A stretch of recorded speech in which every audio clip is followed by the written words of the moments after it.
gawa, ina, serbisyo. Giting ng Pasig, palakpakan po natin, Konsehala Angelo De Leon! Pinabuhatan! Nagbayong, kamusta kayo? Alam nyo, nakakatuwa kasi merong mga nagpapapicture sa akin na baby pa daw sila ngayon, 3 years old na. Kaya nakakatuwa. Naalala ko pa dito kung una nakitang nag-scooter yung mami mo. Yes, si Tita Con, si Cory. Magandang hapon po sa inyong lahat at maraming salamat sa napakainit ninyong pagtanggap sa Giting ng Pasig. Palakpakan niyo naman po ang mga sarili ninyo. At bago ang lahat, nais kong magpasalamat dahil po nung 2022, ako po ay pinanalo nyo bilang konsehal ninyo. Maraming salamat po. At ngayong 2025, 20 days na lang, election na. Excited na ba ang lahat? Gaano kayo ka-excited? Yan. Dahil balita ko, dito daw sa Nagpayong, straight Giting ng Pasig na tayo. Ako sana bukas eleksyon na. Pero maraming salamat. At alam ko naman merong mga batang 90s dito. Tama ba? Tasa kamay. Yan. Alam ko pinapanood nyo ako sa TGIS. Sa Thank God it's Sabado. 6. Hindi. Baligtad yun. 9. 6 ka eh. 1960s ka. Meron ba dito nanonood ng Pulang Araw? Meron. Huwag niyo ako masyadong tinatawag na Carmela Borromeo, ha? Nanginginig kasi yung kamay ko para gusto ko kayong sampalin. Parang namimiss ko si Adelina. Pero alam niyo sa TGIS, nung mga batang 90s tayo, alam ko ibang TGIS yung pinakilala ko sa inyo nung ako po ay naging konsehal. TGIS, tapat, gawa, ina, serbisyo. Tapat sa Diyos, tapat sa tao, tapat sa trabaho.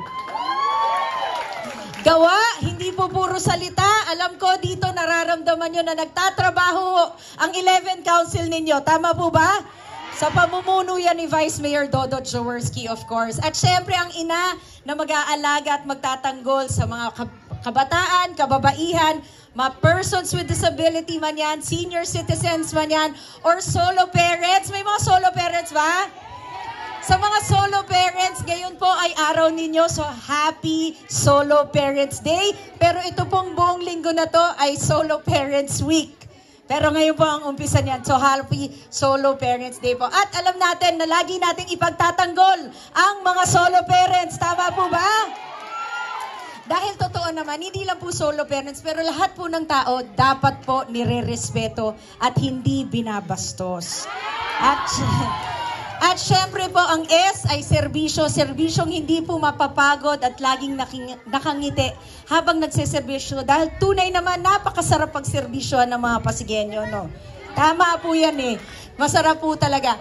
Pero ngayon po, sabi ko na nga po, 20 days na lang mag-e-election na. Papunta na tayo sa exciting part. Tama po ba? Alam niyo po, itong laban po ng Giting ng Pasig, hindi na lang po ito laban ng kahit na sinong politiko. Hindi na lang po ito laban ng kahit na sinong personalidad. Ang laban po ng Giting ng Pasig ngayong Mayo, ngayong May 12, ay laban na po ng prinsipyo ng mga Pasigueño. Alam niyo po ba yung mga prinsipyong yon? Ang unang-unang napaka-importanting prinsipyo, ang prinsipyo ng mabuting paggogobyerno. Good governance po ang pinaglalaban natin ngayong May 12. Kaya alam ko po dito, ramdam niyo po na dito sa Pasig, merong good governance na nangyayari. Tama po ba? Yun po ang unang prinsipyo. Ang pangalawa naman ay ang bukas na pamahalaan at ang may pananagutan sa batas at sa taong bayan. Meron din po kaming prinsipyo ng integridad o katotohanan. Dahil ang Giting po ng Pasig, hindi po kami nagpapakalat ng fake news. Hindi rin po kami naninira.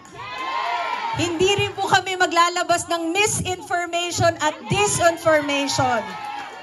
Pero makikiusap po kami dahil habang lumalapit po ang eleksyon, hindi na naman ho ito bago. Kada 3 taon, kada may eleksyon, palalaho ng palala ang fake news, misinformation at disinformation. At bilang Pasigueño, nais ho namin kayong maging mapanuri, mag-ingat po tayo. Lalong-lalo na, sana rin manindigan tayo at ipaglaban nyo rin tong mga prinsipyong ito. Dahil ito na po ang ipapamana natin sa susunod na henerasyon. Hindi na lang po ito para sa atin. At ang pinaka paborito kong prinsipyo ng Giting ng Pasig ay yung prinsipyo ng pagkapantay-pantay ng bawat Pasigenyo. Yan ang pinaka-paborito kong prinsipyo. At ngayong darating na halalan, hihiling po ba ako, pwede ho bang mag-round 2 bilang konsehal ninyo? Yan! Kaya sana ho, huwag nang kalimutan ang aking numero at ang laban po na ito, itong yung second term ko, ang misyon na ho natin, kasama po ang buong Giting ng Pasig, kasabay ho ng pag-unlad ng Lungsod Pasig, ang pag-unlad ng bawat Pasigenyo. Kaya sana ho, huwag ho nyo kalimutan ang aking numero, number 8 po sa balota. Pwede ho ba tayong gumanito lahat? 8! Na-miss mo kong. 4 days na wala. Number 8 po sa balota, Angelo De Leon po, TGIS. At sana po, tulad ng sasabihin ko po, dito sa pinagbuhatan nagpayong Vote Straight, Giting ng Pasig po tayong lahat. Maraming salamat. Mabuhay tayong mga Pasigenyo, mabuhay ang Lungsod Pasig, and God bless us all po. Maraming salamat. Mabuting paggogobyerno, yung tinatawag nga na good governance. Ano ba nagagawa kasi ng good governance? Kasi iba hindi po naintindihan eh. I explain ko na lang ng mabilis, no? Noong 2019, pag upo po ni Mayor Vico, magkano ang budget ng Pasig noon? 10 billion. Ayan po yung namana ni Mayor Vico noon. Nagkaroon pa tayo ng pandemya. Tama, lockdown tayo, sarado tindahan, walang trabaho. Imbes na bumaba po yung income ng ating lungsod, maniwala kayo tumaas pa. So by 2022, ang budget po natin, 13.5 billion.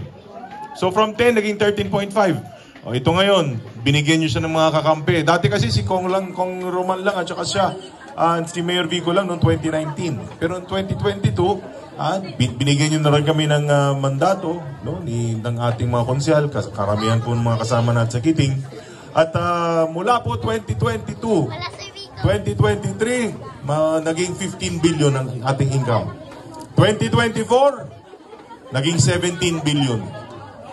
Ngayon 2025, nasa 22.4 billion po ang income mo. Ngayon, bakit importante yung pagyaman ng isang lungsod? Una yan, pag yumayaman ng ating lungsod, dumadami rin po ang kayamanan ng ating kabangbayan na pwede natin gamitin sa mga programa at proyekto na inaibababa natin sa tao. Ngayon, tulad ng example, social services po natin. Unahin natin, nabanggit kanina, si Consi Warren, sabi niya gusto alagaan yung ating mga senior citizen. Ang dami natin mga senior dito. Ito na lang ang tanong. Noong 2019 ba, bago ng 2019, lahat ba ng benepisyo natatanggap ng mga senior natin? Bago.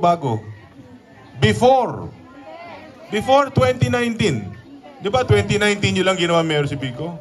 Di ba? Bago mag 2019, di ba? Totoo naman eh. Pag ikaw ay miyembro ng mga federasyon, asosasyon, meron ka. Pag hindi ka miyembro, wala ka. Pag malapit ka sa kusina, meron ka. Di ba? Pagka medyo hindi ka masyadong malapit sa mga nakaupo, sorry ka. Anong ginawa ni Mayor Vico pag upo niya? Kahit na kakampihan, kalaban yan, o kung sino ka pa man, basta ikaw ay residente ng ating lungsod, lahat ng benepisyo mo matatanggap mo bilang isang Pasigenyo. Pag nagsasalita kami dito, may naglabas ng ibang speaker na nagsasounds pa habang nagsasalita kami nun. Pagkatapos po dito, dumiretso po kami doon sa may Nagpayong Elementary, doon sa may Toda. Pagdating po namin doon, pre-noun out kami. Tinanggalan. Yun ang totoo po yun. Galing dito. Pero tama po kayo. Dahil sa mga taga-Pasig, dahil sa pinagbuhatan, panalo pa rin tayo noong 2019. Pero binabanggit ko yun, kasi ngayon po tingnan natin, ang saya po natin lahat dito. Yun ang totoo, masaya po lahat kahit sa kami pumunta. Minsan nga po, nakikita rin namin yung mga ibang partido. Masaya naman po tayong lahat ngayon sa Pasig eh. Wala na po tayo ditong wala tayong iringan. Rinerespeto natin ang bawat isa. Pero sana po maalala ninyo, nagkaroon ng pagkakataon dito, nagkaroon ng oras dito na hindi mapayapa ang Pasigueño. Nagkaroon dito ng panahon na pag ikaw'y Pasigueño at hindi ka sumunod, hindi mo mararamdaman ang gobyerno. Sana po maalala natin yun. Kasi ngayon, maganda na dito sa Pasig at maraming magaganda. Kaya sana po, nag-agree naman tayo, tama po yun.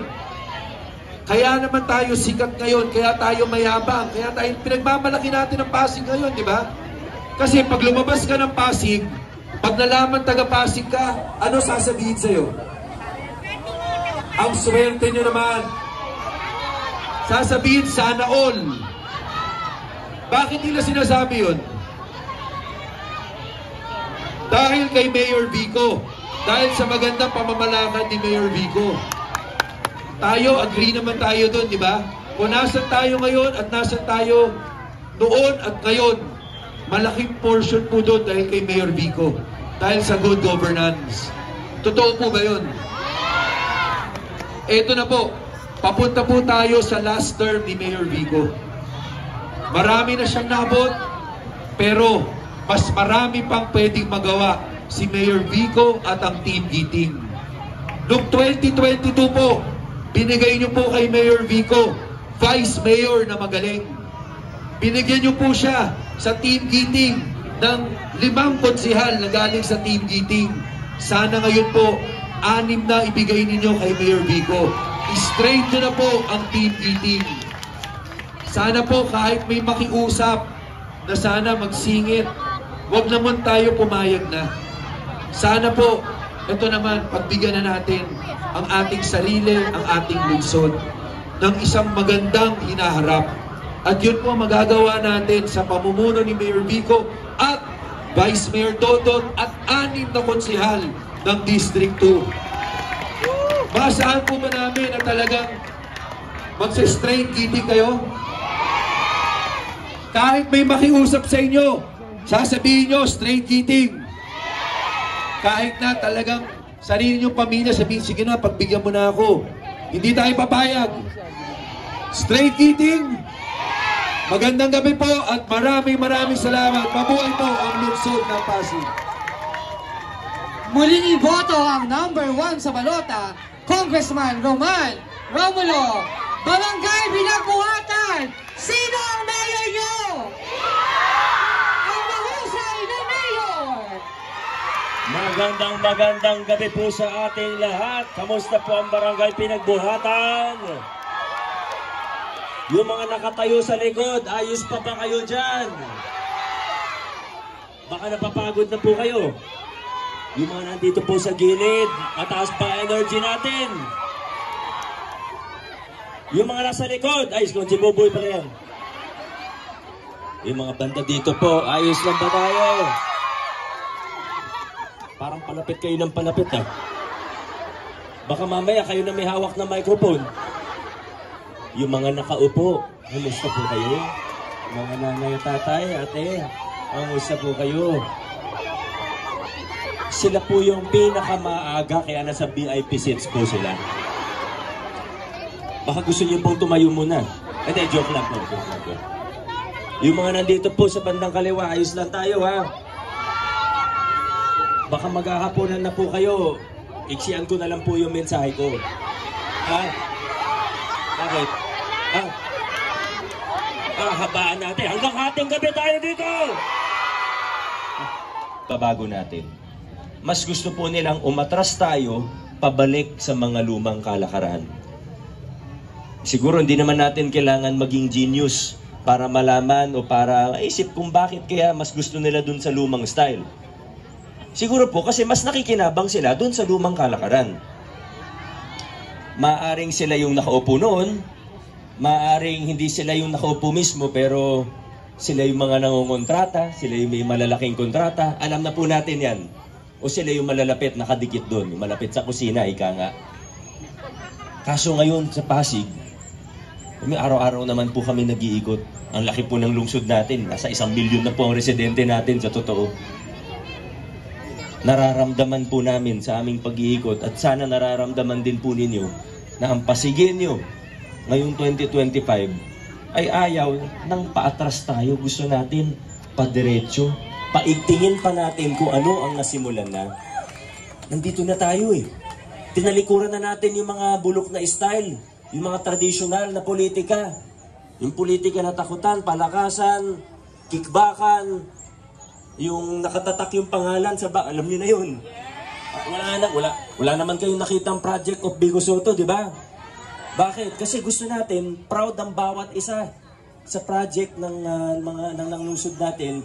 Pag may nakita tayong pinagawang kalsada, sa pinagbuhatan, nakailang inauguration po tayo ngayong taon pa lang. Ngayong taon pa lang, nasa 2 kilometers ng inner roads, streets at drainage ang na-inaugurate po natin. Ngayong taon pa lang po yan. Sa siguro mga 5 kilometers po ng po. Dito pa lang yan, hindi pa kasama yung sa ibang barangay. Pero ang gusto po natin, pag nakikita natin yung mga tagumpay na yun, mga accomplishment na yun, hindi natin isipin na, ay, ang bait ni Mayor, nagpagawa ng kalsada. Hindi po, tapos na tayo sa ganun. Ginagamit yung pondo natin, nagkakaroon pa tayo ng utang na loob sa mga politiko. Tapos na tayo sa ganung kabanata ng ating kasaysayan. Ngayon, pag may nakita tayong pinagawa, poste man yan ng ilaw, kalsada, scholarship, social services, pag may nakita tayong ginawa ng pamahalaan natin, ay hindi dahil sa Mayor, dahil sa bawat isa sa ating mamamayan. Atin yan, project natin yan, project of Pasig City. Nandito na po tayo ngayon. Tinataguyod na natin ng mga prinsipyo ng mabuting paggugobyerno. Sinimulan natin noong 2019, marami na pagtagumpayan, naabutan ng pandemya. Hindi naman tayo nagpagbaya ng pandemya, lahat ng kayang gawin, ginawa pa rin po natin noong pandemya. Pero 2022, may napakagandang nangyari sa ating lungsod. Ang laking tulong po na binigyan niyo ko ng mayorya sa konseho natin. Sa congressman, alam na po natin. Nakita naman natin kung paano magtrabaho ang isang Roman Romulo. Alam mo, yung pag hindi na po kayo naiinitan, basahin nyo rin po yung pamaypay ni Kong Roman. Matutuwa po kayo, kung hindi may inspire, mapaproud po kayo na yung gumawa ng lahat ng batas ng yan, congressman ng Pasig City. Totoo po, sa totoo lang po. Pero 2022, hindi lang sa congressman, kundi pati sa vice mayor at konseho. Ang hirap po kasi na padiretso tayo, nasa isang sasakyan tayo, yung driver gustong dumiretso, pero yung ibang pasahero gustong kunin yung manibela, gustong lumiko. Disgrasya po yun, mahirap po yun. Kailangan pare-pareho tayo ng misyon. Kailangan pare-pareho tayo ng layunin. Kailangan pare-pareho tayong padiretso, paabante. Kailangan pare-pareho po tayo ng misyon dito. Hindi pwedeng paiba-iba. Paiba-iba, delikado po yan, disgrasya po yan. Kailangan magkakasama po tayo. Swerte tayo at pwede nating ipagmalaki ngayon ng ating Vice Mayor. Marami akong magandang pwedeng sabihin tungkol sa kanya, pero isa na lang po. Pinrofessionalize niya ang City Council natin. Alam nyo, muli po, ang dami kong pwedeng sabihin, ang dami kong pwedeng ikwento sa inyo, kumpara yung dati sa ngayon. Pero sasabihin ko na lang po, napaka-professional, tumaas yung antas. Ibig sabihin, pag may ordinansa, minsan may panukala na galing sa mayor's office. Ngayon, minsan may panukala na rin na galing sa konsyal mismo. Dati wala pong ganun. Dati, bibigay namin yung ordinansa sa mga konsyal, pipirmahan na lang. Ang problema sa ganun, paano kung hindi kami nakita? Kaya nga tayo may konsyal, kasi dapat pag-aralan din rin.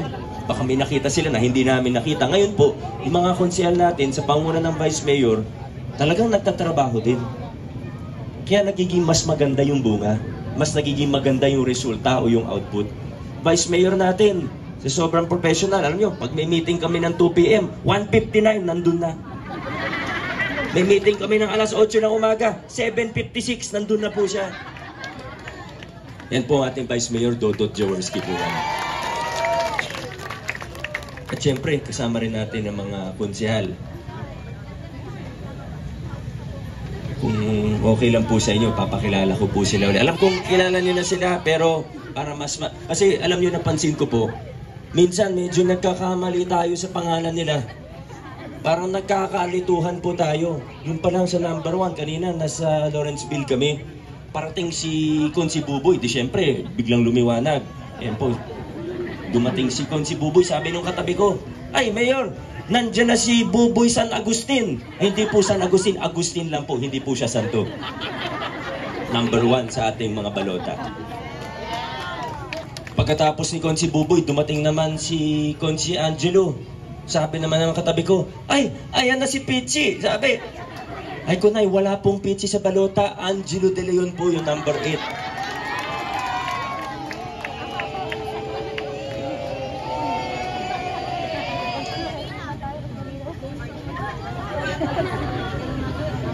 Sunod naman na dumating si Consimaro, number 14 sa ating mga balota. Sabi, ayan na si Marites. Hindi po Marites, Martires po. At hindi rin po siya ang pumatay kay Delilah. Yung mga nanay, alam niyo po yun. Hindi po siya yung pumatay kay Delilah. Yung tatay niya po yun. Pagkatapos naman ni Consimaro, dumating naman si Warren Incenso. Warren Incenso, sabi, nagalit tuloy. Ay, nako, sabi ni Warren Incenso. Hindi Warren Incenso, Warren Inocencio. Sana all, sabi ni Konsi Warren.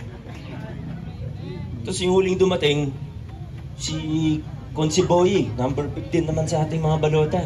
May sumigaw na ate. Sabi, ayan na si Boy. Si Boy Abunda. Sabi, hindi po, mali po yun. Raimundo po yan, Boy Raimundo. Pero nung dumating po ako doon sa Lawrenceville, nagsasalita, yung unang-unang nagsalita, si Konsi Ryan. Awa ng Diyos, tama yung pagkabigas nila ng pangalan, Ryan Enriquez. Siguro madali lang. Ang galing talaga ni Konsi Ryan. Tama yung pagkasabi nila. Sa lahat ng konsel namin, kay Ryan Enriquez lang tumama. Talaga naman. Pati sa Vice Mayor, minsan nagkakamali.